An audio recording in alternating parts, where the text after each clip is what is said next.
मलाई अलिकति पनि अप्ठ्यारो लाग्दैन। म जनताको झोला बोकेर हिँड्ने मान्छे हुँ। जनताका हितहरूको झोला बोक्ने, राष्ट्रका इज्जतको, राष्ट्रका हितहरूको झोला बोक्ने, राष्ट्रको गौरवको झोला बोक्ने र गौरवको झन्डा माथि उठाउने, परिवर्तनको झन्डा माथि उठाउने एउटा झोले हुँ।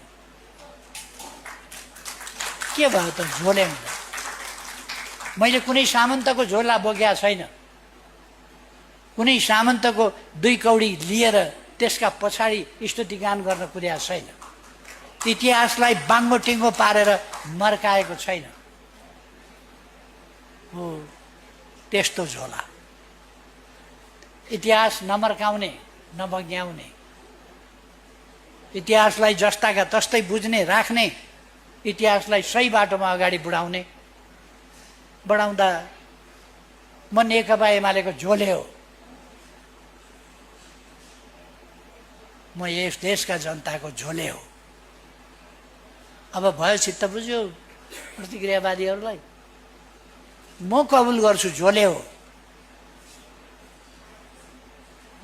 झोला बोकेर हिँडे हो। यी झोला किन बनेका भने, यी झोला किन बने? बोक्न होइन, राम्रा कुरा बोक्न बनेका झोला। दलाली झोलाभरि हालेर बोक्छन् यिनीहरू। राम्रा कुरा बोकेन त्यो झोलामा। झोले हुनुमा गर्व छ, तर राम्रा कुरा बोकेर हिँड्नमा गर्व छ। त्यसर्थ हाम्रो बुद्धिजीवी साथीहरूले 4वटा कमेन्ट आए भन्दैमा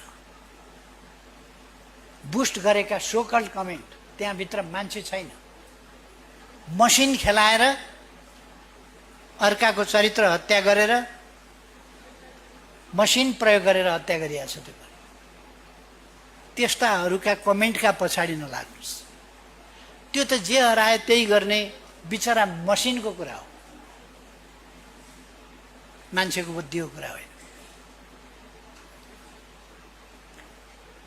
अर्को, हामीलाई झोले भन्नेहरू पनि देख्दा मात्रै मान्छे जस्ता हुन्, ती वास्तवमा एक प्रकारका मानव मसिन जस्तै हुन्थेन। मसिन जे आदेश आउँछ त्यही पालना गर्ने। कहिले कहिले हुकुम लिन कुन निवासमा कता को भेला भए भन्ने सुनिन्छ। हुकुम लिन गएका थिए। यसरी निर्णय हुँदैन। अधिवेशनबाट निर्णय हुने होइन, हुकुमबाट निर्देशन हुन्छ, त्यही पालना गर्छ।